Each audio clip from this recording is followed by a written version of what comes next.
Hello everyone, welcome to my channel. आज हम study करेंगे पोस्ट फर्टिलाइजेशन इवेंट्स के बारे में। इसके पहले वाले लेक्चर में हमने स्टडी किया था डबल फर्टिलाइजेशन, ठीक है, जिसका रिजल्ट हमने देखा था कि जब डबल फर्टिलाइजेशन हो रहा है तो उसमें एक बार जाइगोट बन रहा है और जब दूसरा फर्टिलाइजेशन हो रहा है तो उसमें एंडोस्पर्म बन रहा था। अब हम नेक्स्ट स्टडी करेंगे पोस्ट फर्टिलाइजेशन इवेंट्स के बारे में, जिसमें हम स्टडी करेंगे कि जो एम्ब्रियो है, अब वो जो जाइगोट बन गया है उसका एम्ब्रियो डेवलपमेंट कैसे होगा और एंडोस्पर्म जो बना है उसका क्या होगा। ठीक है, तो हम शुरू करते हैं। In post-fertilization events, it include endosperm and embryo development, maturation of ovule into seed and ovary into fruit. हम पोस्ट फर्टिलाइजेशन इवेंट में स्टडी करते हैं कि जो एंडोस्पर्म और एम्ब्रियो डेवलपमेंट कैसे होता है, मैच्योरेशन ऑफ सीड और फ्रूट कैसे होता है। ठीक है, जो सीड है वो मैच्योर होता है ओव्यूल से और जो फ्रूट है वो मैच्योर होता है ओवरी से। दैट सिंपली मीन्स कि अगर हमको इसको याद रखना हो तो एक ट्रिक है, जैसे हम जब भी कोई फ्रूट खाते हैं तो फ्रूट बाहर होता है और उसका सीड अंदर होता है। ठीक है, ऐसे ही अगर हम एक फीमेल गैमेटोफाइट को देखें तो हमको क्या मिलता है, हम देखते हैं कि जो ओवरी है वो बाहर है और उसके अंदर प्रेजेंट है ओव्यूल। ठीक है, ऐसे ही हम जब फ्रूट खाते हैं तो बाहर क्या प्रेजेंट होता है, फ्रूट प्रेजेंट होता है, क्योंकि वो किससे बना हुआ है, ओवरी से, और अंदर आपको क्या मिलता है, सीड मिलता है। ठीक है, ये अंदर क्यों प्रेजेंट है, क्योंकि ये बना हुआ है ओव्यूल से। Got it. उसके बाद नेक्स्ट आता है एंडोस्पर्म। ठीक है, जो प्राइमरी एंडोस्पर्म सेल्स है वो बहुत बार डिवाइड होते हैं, खुद को डिवाइड करते हैं और ट्रिप्लॉइड एंडोस्पर्म टिश्यूज बनाते हैं, जिनके पास बहुत सारा फूड मटेरियल रिजर्व होता है डेवलपिंग एम्ब्रियो के लिए। जो जाइगोट एम्ब्रियो में कन्वर्ट होगा उसको सारा न्यूट्रिएंट मिलेगा इस एंडोस्पर्म से। ठीक है, उसके बाद ये जो एंडोस्पर्म होते हैं ये दो टाइप के हो सकते हैं। एक को हम बोलते हैं फ्री न्यूक्लियाई एंडोस्पर्म और दूसरा होता है सेल्यूलर एंडोस्पर्म। तो जो फ्री न्यूक्लियाई और एंडोस्पर्म है इसको बेस्ट एक्सप्लेन करने के लिए मैं कोकोनट का आपको एग्जांपल दूंगी। हम कोकोनट को देखते हैं कि एक जो कोकोनट है उसके अंदर हमको एक तो व्हाइट कलर का पार्ट मिलता है और उसके अंदर भरा होता है पानी। ठीक है, तो ये जो पानी है ना, ये है फ्री न्यूक्लियाई एंडोस्पर्म। ठीक है, फ्री न्यूक्लियाई एंडोस्पर्म, जिसमें जो एंडोस्पर्म की न्यूक्लियाई है वो फ्रीली क्या हो रही है, घूम रही है। ठीक है, और फर्दर ये क्या करते हैं, ये कन्वर्ट हो जाते हैं सेल्यूलर एंडोस्पर्म में।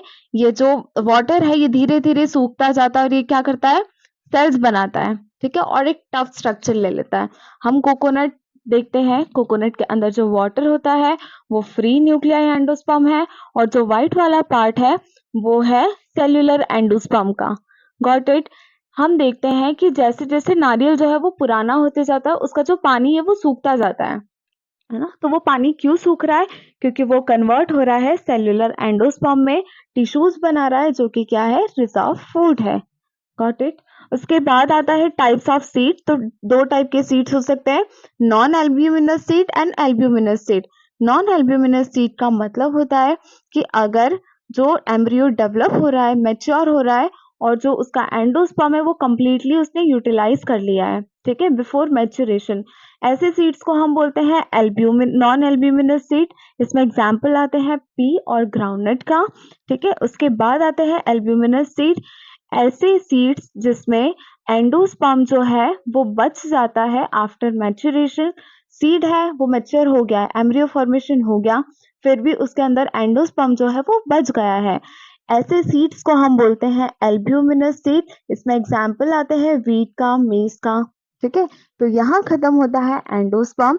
इसके बाद हम स्टडी करेंगे डेवलपमेंट ऑफ एम्ब्रियो, कि कैसे एक जाइगोट जो है वो खुद को मल्टीप्लाई करता है, कौन कौन सी स्टेजेस में जाता है और फाइनली वो कन्वर्ट हो जाता है एक एम्ब्रियो में। ठीक है, so the next is embryo development. ठीक है, जब भी एक एम्ब्रियो डेवलप होता है तो वो डेवलप होता है माइक्रोपाइलर एंड पे।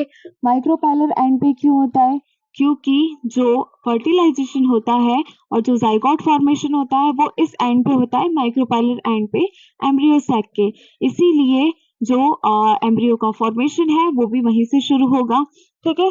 उसके बाद एक जो अर्ली स्टेज होती है एम्ब्रियो डेवलपमेंट की, इसको हम बोलते हैं एम्ब्रियोजेनी। एक जो जाइगोट होता है वो ड्यूरिंग मैच्योरेशन सेवरल स्टेजेस से गुजरता है, ठीक है, तभी वो एक मैच्योर सीड बन पाता है। जैसे हम हैं, हम भी जो है हम डायरेक्ट तो मैच्योर नहीं हो जाते हैं, ठीक है। हमारी लाइफ की भी सेवरल स्टेजेस होती है। हम चाइल्डहुड स्टेज में जाते हैं, हम एडोलेसेंस में जाते हैं, एडल्ट एज आती है, देन ओल्ड एज आती है। ऐसे ही एक जो सीड का मैच्योरेशन होता है एम्ब्रियो का, उसमें भी उसकी सेवरल स्टेजेस होती है। यहाँ पे जो जाइगोट है वो प्रो एम्ब्रियो का फॉर्मेशन करता है और सब्सिक्वेंटली वो ग्लोबुलर हार्ट शेप और फाइनली मैच्योर एम्ब्रियो का फॉर्मेशन करता है। यहाँ पे मैंने इसी के डायग्राम्स मेंशन किए हैं। यहाँ पे ये जाइगोट है। ये जो जाइगोट है ये कुछ नहीं, सिंपल सा जो है जाइगोट का फॉर्मेशन हुआ है फर्टिलाइजेशन के बाद। देन क्या हुआ, इसमें डिवीजन हुआ, तो ये एक सेल डिवाइड होकर 2 में कन्वर्ट हो गया। ऐसे 2 से 4, 4 से 8 ऐसे सेल डिवीजन जो है वो कंटिन्यूअसली चलेगा और फाइनली वो क्या करेगा, वो ग्लोबुलर शेप्ड एम्ब्रियो बना लेगा, ठीक है। ग्लोबुलर शेप्ड एम्ब्रियो के बाद और सेल डिवीजन जो है वो होगा और उसके बाद बनेगा हार्ट शेप्ड एम्ब्रियो, ठीक है। हार्ट शेप्ड एम्ब्रियो के साथ यहाँ पे फॉर्मेशन होगा सस्पेंसर का। जैसे एक ह्यूमन बेबी जो होता है वो न्यूट्रिएंट लेता है अपनी मदर की बॉडी से with the help of umbilical cord and placenta, वैसे ही यहाँ पे जो एम्ब्रियो है वो सस्पेंसर की हेल्प से अपनी जो मदर बॉडी है उससे कनेक्टेड रहता है और जो प्लांट हार्मोन न्यूट्रिएंट्स है वो भी इस सस्पेंसर से एम्ब्रियो को पास होते हैं, ठीक है। फिर फाइनली और सेल डिवीजन होता है और जो एम्ब्रियो है वो मैच्योर हो जाता है। एक मैच्योर एम्ब्रियो में यहाँ पे रेडिकल पार्ट होगा, प्लूमेल पार्ट होगा। सिंस ये एक डाइकोटिलिडन सीड है, डाइकोटिलिडन एम्ब्रियो है, तो इसके पास 2 कोटिलिडन्स होंगे। तो ये वाले जो पार्ट है ये 2 कोटिलिडन्स का फॉर्मेशन करेंगे। यहाँ पे रेडिकल है जो रूट्स का फॉर्मेशन करेगा और यहाँ पे प्लूम्यूल है जो कि ऊपर के जो शूट वाला पार्ट है उसका फॉर्मेशन होगा, ठीक है।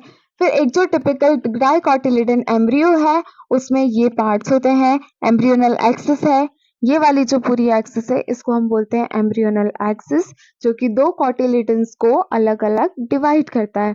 उसके बाद आता है 2 कोटिलिडन्स, ये 2 कोटिलिडन्स हो गई। उसके बाद प्लूम्यूल है, ये जो प्लूम्यूल पार्ट है ये ऊपर का शूट वाला पार्ट बनाएगा। जैसे कि हमारी लीफ स्टेम जो हो गए वो सारे बनेंगे इस प्लूम्यूल पार्ट से, जो कि प्रेजेंट होता है एपिकोटाइल साइड पे। उसके बाद नीचे वाली साइड जो है यहाँ पे प्रेजेंट होता है रेडिकल।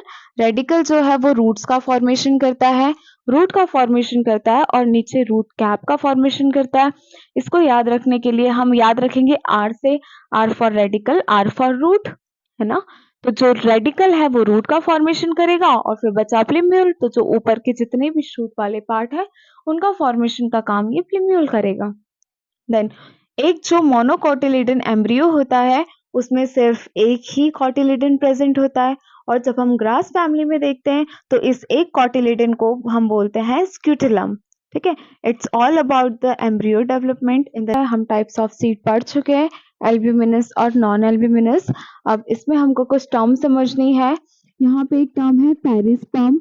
अगर जो ओव्यूल का न्यूक्लियस वाला पार्ट है वो रह गया है तो वो बनाता है पेरिस्पर्म, जैसे कि हमको ब्लैक पेपर में दिखता है काले मिर्च। उसके बाद जो सीड कोट है वो बनता है इंटेग्यूमेंट पार्ट से। देन जो व्हाट इज डोरमेंसी, डोरमेंसी एक इनएक्टिव स्टेज है सीड की। जैसे फॉर एग्जाम्पल जब हम सीड को सॉइल में जर्मिनेट करते हैं, ठीक है, तो क्या वो उसी टाइम जर्मिनेट हो जाता है? ठीक है, नहीं होता। वो जब तक जर्मिनेट नहीं होगा तब तक, जब तक उसको अपनी फेवरेबल कंडीशन नहीं मिलेगी, ठीक है। तो वो एक जो स्टेज होती है ना जर्मिनेशन के पहले वाली, उसको बोलते हैं डोरमेंसी, ठीक है, जिसमें जो सीड है वो इनएक्टिव स्टेज पे चले जाता है और फिर वो जर्मिनेट हो जाता है जब भी उसको फेवरेबल कंडीशंस मिल जाती है, जैसे कि वाटर हो गया, टेम्परेचर, पीएच, जब भी उसको अपनी फेवरेबल कंडीशंस मिल जाती है तो वो जर्मिनेट हो जाता है। हम देखते हैं जब भी बारिश का मौसम होता है तो जो सीड कहीं पे भी सीड पड़े रहते हैं वो भी उग जाते हैं, ठीक है। तो जब तक बारिश नहीं थी तब तक वो डोरमेंसी पीरियड में थे और जैसे ही उनको वाटर मिला, रेन वाटर, तो वो क्या हुए, जर्मिनेट हो गए। ठीक है। उसके बाद है आफ्टर मैच्योरेशन होता क्या है कि जो ओवरी है वो डेवलप हो जाती है फ्रूट्स में, और जो ओवरी की वॉल है वो फ्रूट की वॉल का फॉर्मेशन करती है, जिसको हम बोलते हैं पेरिकार्प। देन जो ओव्यूल है वो डेवलप होता है सीड में। उसके बाद कुछ टर्म्स है जो कि अलग-अलग फ्रूट्स को जिसने क्लासिफाई किया है। सबसे फर्स्ट है फॉल्स फ्रूट। अगर फ्रूट का फॉर्मेशन हो रहा है थैलेमस पार्ट से, तो उसको हम बोलते हैं फॉल्स फ्रूट, ठीक है? थैलेमस पार्ट जो सबसे नीचे वाला जो पार्ट जहाँ से वो अटैच रहते हैं, वहाँ से अगर फ्रूट फॉर्मेशन हो रहा है तो उसको हम बोलते हैं फॉल्स फ्रूट। एग्ज़ाम्पल आ गया apple, strawberries. Then true fruits, अगर फ्रूट डेवलप हो रहा है ओवरी वाले पार्ट से, तो उन फ्रूट्स को हम बोलेंगे ट्रू फ्रूट्स, ठीक है? देन उसके बाद ये तो मेनली होता है, ठीक है? जो हम मोस्टली फ्रूट्स देखते हैं वो सारे ऐसे ही होते हैं, ट्रू फ्रूट्स। देन उसके बाद है पार्थेनोकार्पिक फ्रूट।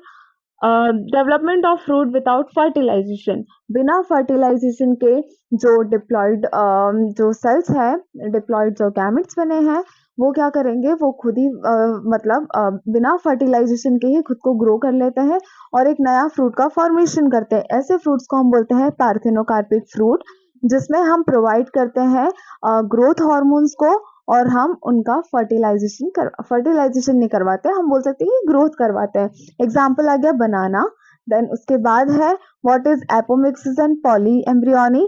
जो एपोमिक्सिस है यहाँ और इसमें सिर्फ एक ही फर्क है कि विदाउट फर्टिलाइजेशन यहाँ पे फ्रूट का फॉर्मेशन हो रहा है और यहाँ पे सीड का फॉर्मेशन होता है, ठीक है?